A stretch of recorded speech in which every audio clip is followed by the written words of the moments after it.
What's up, guys? Rashtra Bar here. Just getting ready to get going, leave the house for the day. Somebody had asked me earlier in the comment section, to talk about how to juggle bodybuilding, the meals, the training, and everything that goes into it with real life, with work, with kids, family. If you have, even if you're not married and have kids, a lot of you guys are in school and you got real shit and real responsibilities to do, and bodybuilding or just working out and getting into shape really doesn't pay the bills or cut it for most people.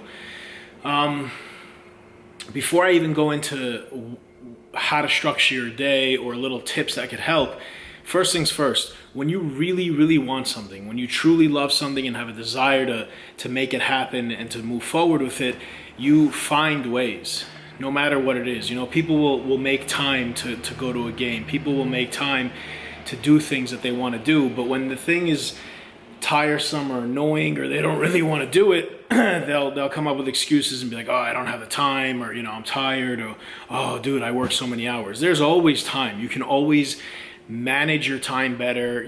Most of you guys out there aren't going to be like working 15 hours a day with 5 kids and 100 things to do on a daily basis. Most people have their time free. Some of the most busy people I know, some of the people that have the most responsibilities and own companies, CEOs, so on and so forth, actually get more done in their day than the average person. So that's got to tell you something.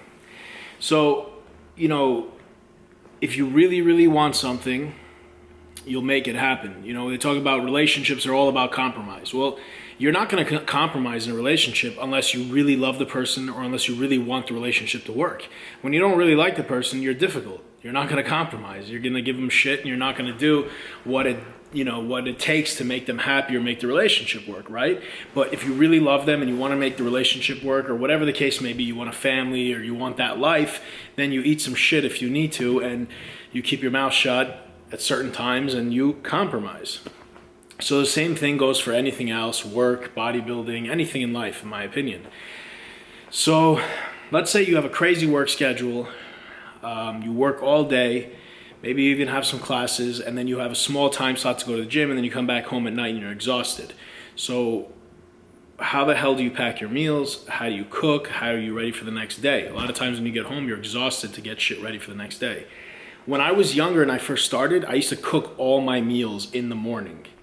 So I would portion out my food, maybe freeze it in the freezer, like certain portions of chicken or steak or whatever, and then cook that day. And that's great because it's fresh, but it's not realistic because I got to cook every morning, and that's, it's tiresome.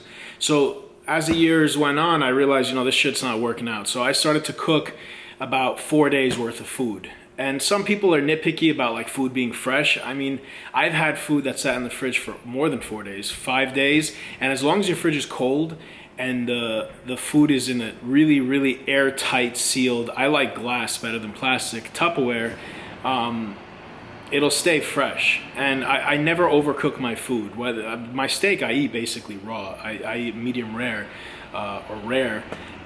So there's not a problem with that. But chicken, turkey, stuff like that, I don't overcook it because it gets dry, and then when you reheat it and it sits in the fridge, it just gets really stale and nasty.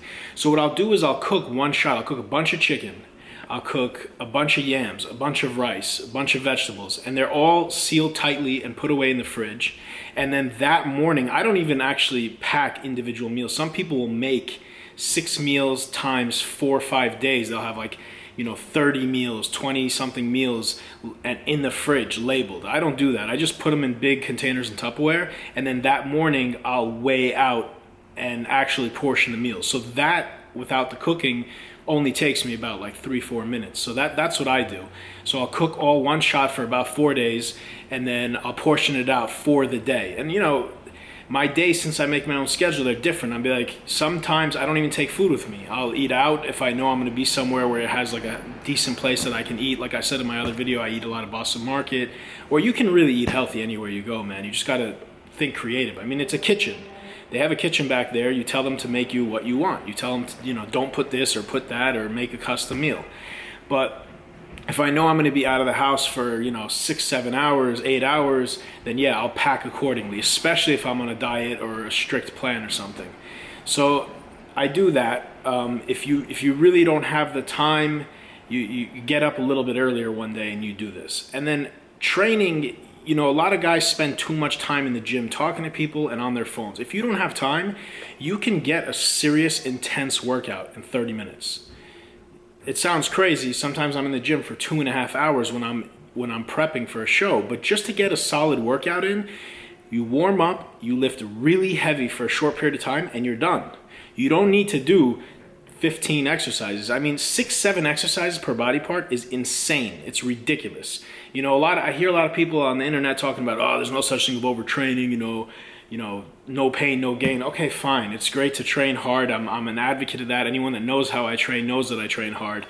I'm not trying to slack on that department, but yes, you can overtrain. It's relative to how much you eat and how much you sleep. If you're not sleeping enough and you're not eating well, but you're training 3 hours in the gym doing tons of volume, you're just treading water. Nothing's going to really happen. You're not going to gain much muscle or strength. And that being said, if you're always doing so much volume, that means your intensity is not that high. And you might progress if it's your first year of training. You definitely will your first year of training. Anything you do, you'll progress. But blunt force trauma, high intensity, and heavy weight, unfortunately, builds muscle and strength. And why do I say unfortunately? Because, you know, it goes hand in hand with injuries. But that's a different video entirely. Just keep one thing in mind. Human beings are weak physically. We're not very strong. People that don't even train get injured.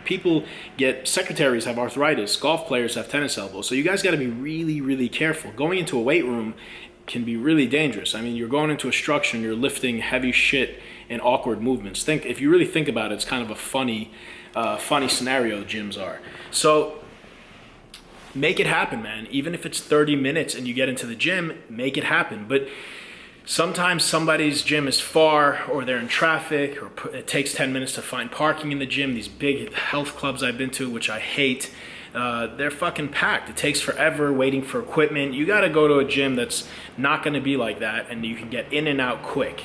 And if you really don't have time and you're not training because you think you have no time, train every other day. Train 3 days. Train 4 days a week. You don't have to train 6 or 7, but get your ass in the gym at least 3-4 days a week. And a lot of people can progress if they train hard enough and they eat good.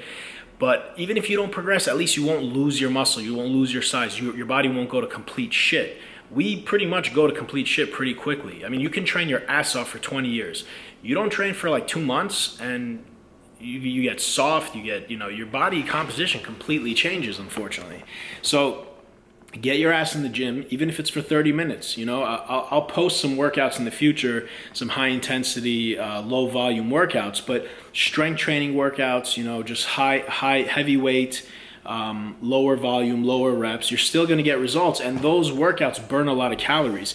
It might be very short and the duration might not be that high and your heart rate might not be through the roof because you're not supersetting and drop setting and running around circles.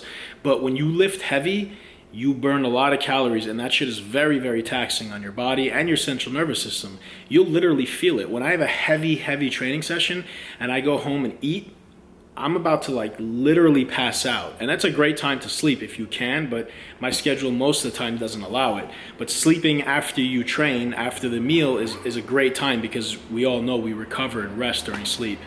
So, there's little things. There's always more you can do. There's always better you can be as a person in any aspect of life. And that remember that when you're thinking of bodybuilding. How much does this shit really mean to me? If it's just a little side thing and you don't have a passion for it, you're not gonna make it happen. If the food's not around, you'll eat something shitty. If you're a little busy, you'll skip the gym. But if it means a lot to you, if it's a part of your life, that's a big thing. It became a part of my lifestyle. Even prior to competing. I mean, you guys are looking at me, oh, well, he's an IFBB pro, it's different. No, forget that. I competed in 2014 for the first time, right? I was 32 years old. I have been bodybuilding, and I say bodybuilding and not weightlifting because they're very different. Bodybuilding is training for changes in body composition, looking at your body almost like an artist and trying to get the proportions and the shape perfect and eating a certain way. I've been doing that since I was 13. I mean, 12, 13, I was just learning, but by like 16, I had a lot of information. I did a lot of reading and research, and I was a little bodybuilder. You know, I was carrying around my gallon of water, and I thought I'd compete one day, but I didn't have any plans of competing that year or that month. I did that for 18, 20 years. Technically, yeah, 18, 19 years, because I competed at 32. So I did that and lived that lifestyle. Well, why the hell would I do that if I wasn't competing? I had day jobs, I went to school, I lived a regular life, but because it was a burning desire, it was a passion of mine. I didn't even know why I was doing it at the time, but I just knew that I wanted to do this shit. I knew that when I didn't do this, it didn't feel right, you know? So it just became a part of my life because the love and the passion was there. So if the desire and the passion is there to be better, to be lifting, to make changes in your body, and that's one of the best feelings in the world, man. You can make a lot of money, buy nice clothes, buy watches, buy nice cars. That's great. I hope you all aspire to be better and do better, bigger things in your life and be successful. But when you make changes in your body, it's a different feeling. You know, your money can't buy that. You know, anyone can buy a nice car if they have the money. Anyone can buy nice clothes, but no one can buy a nice body. Even people that get surgery done, it never is the same, never looks the same, you know? So I hope this video sheds some light on, you know, just, it's more the mind frame, you know, the frame of mind that you go forward with in bodybuilding and in life and any other aspect, like I keep on saying, because everything can be transferred over in different parts of your life. But, you know, people are like, oh, how many reps, how many sets, how many meals? It's more of the philosophy, the psychology of the sport and understanding and the intensity that's really going to help you be a better you, be a better bodybuilder, be in the best shape you can. So keep that in mind and comment below and subscribe if you didn't already.